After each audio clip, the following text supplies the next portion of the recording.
So, I haven't really said this before, but I don't like Ubisoft. Ever since the STO trilogy ended, and the changing of Sam Fisher's voice, I just saw Ubisoft going into this decline of monotony. You know what I'm talking about, it's the Ubisoft formula. Open world games with towers to climb, and you can pretty much fill out the rest.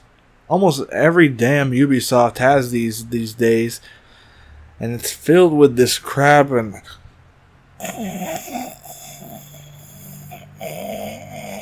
What? What was I getting at again? Well, anyway, the point is I couldn't really see myself saying that Ubisoft does really great games or anything of the sort. They would have to really prove themselves. And well, I can say that Rainbow Six Siege has finally done that.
Rainbow Six Siege, the game all about tactics, communications, and execution.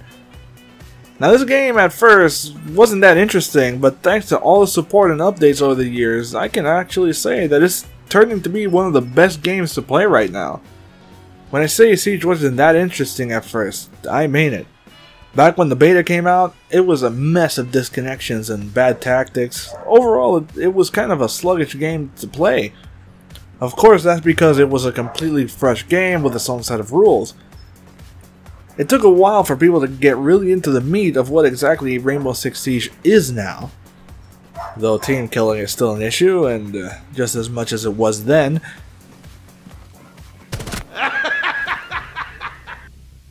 But it took us almost an entire year to get into Siege, and even by then, the game still felt like it was brewing with potential, and it wasn't being tapped just yet. Operation Red Crow had come out by this time. There were characters added and new maps and such, but they weren't exactly game-changing. The maps also seemed like they were the same design in line with almost all the other maps. So far, Siege was getting content, but it felt like characters were just variations of other ones, not exactly offering huge gameplay changes. Now, by the time Operation Blood Orchid started, that's when it felt like it was becoming the turning point for this game. Now there was enough characters on the roster to really make the 5-person slot thing really count. Now we've reached a point where there were so many characters that just picking 5 of them were already starting to become a challenge. And that's a good thing. It allows for way more variety and it allows for much more dynamic use of their tactics. Doesn't mean that you outright win, but it makes it hard to pinpoint what exactly people are gonna do. Basically, with the more characters added and the more options available for both attack and defense, it's allowed players to be more creative with their approach compared to vanilla Siege.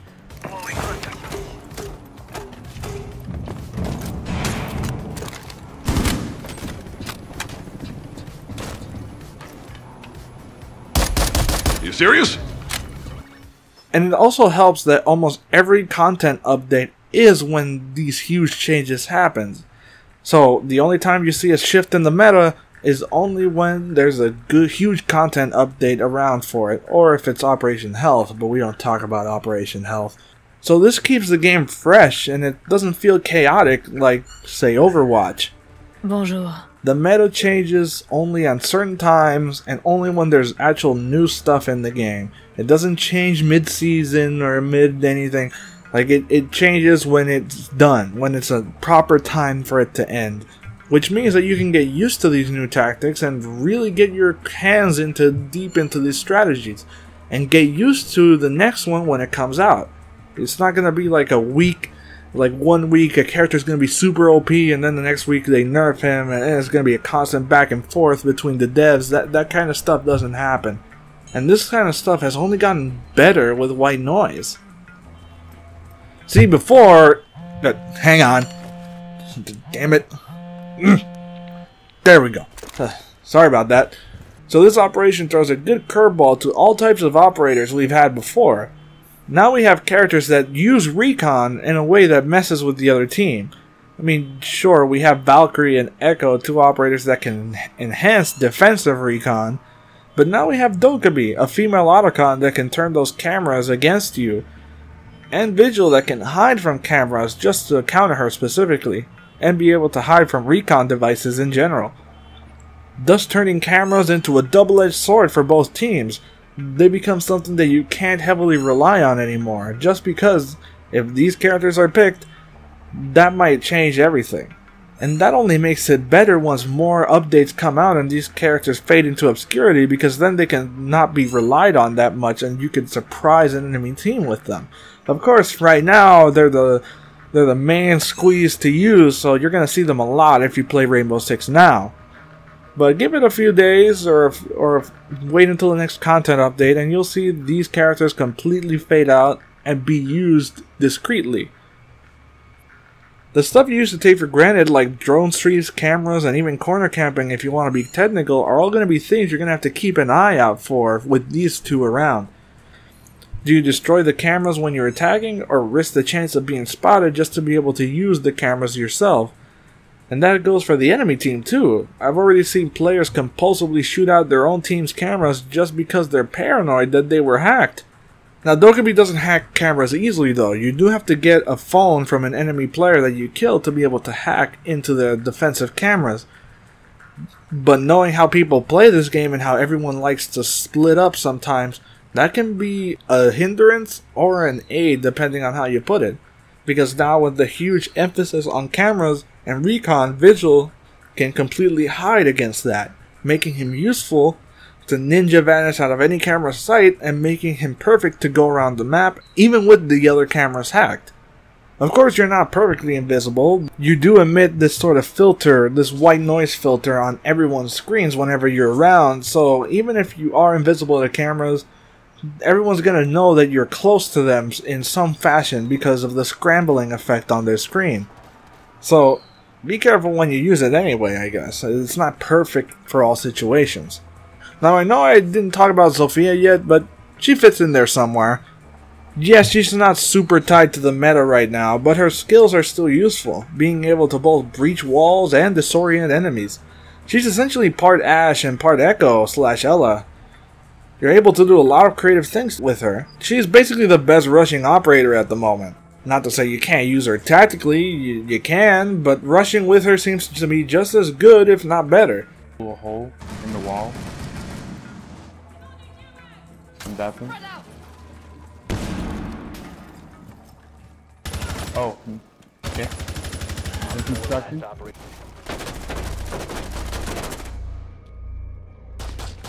Essentially what I'm getting at with all this is that if there was any time to get into Siege, it would be now. Hell, I haven't even gotten to the new map yet. So far, Siege maps have been mostly uninspired. Some really lack any kind of wow factor to them. They're not exactly inspiring pieces of design, and some of the maps look downright boring sometimes. Hell, I'd say some are even obsolete now, like House. But Tower gives a much needed change to the map formula by basically changing how you can even infiltrate in the first place. You see, the basic formula for Siege maps is that you start outside a building, and you have to work your way inside. That means that defensive players can actually poke holes out through the windows and potentially shoot you before you get close enough. Or the entire fight can be handled outside of the map because everyone wants to go outside and end the round before it's even started. It's a mess sometimes. Obviously in competitive matches, this kind of stuff doesn't happen. But in casual, this is what you're going to see most of the time, and it gets kind of annoying. With this map, you don't have to worry about that type of stuff, because you start above them. And the entire map is an indoor map. It honestly gives me a lot of Splinter Cell vibes going into this map. Coming from the top eliminates a lot of annoyance of the spawn peeking, while also making the entire map an indoor one. And I mean, just look at this place. How can you not like it? I'm just saying, it's nice to have a map with at least some character to it and a modern design. Not everything has to be houses, or abandoned houses, or warehouses, clubhouses, office buildings. You get what I mean. Again, Blood Orchid seemed like the turning point with the map that operation brought, which was kind of a theme park, but you still had to go inside a building that was kind of boring inside, but not all of it. It was okay, but it was still bleak and lacked color in some areas, is what I'm trying to get at. This, however, is what I want to see from maps. I want some more variety in areas, mix up distinct ways people can infiltrate and cut down the predictability of it.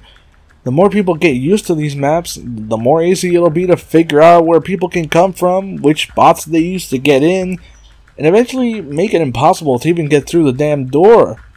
And all the fighting will end up happening outside. At least that's how it usually goes in most old maps like House. So yeah, Rainbow Six Siege is the best it's ever been right now. And if you haven't really tried it yet, I do recommend to get it now.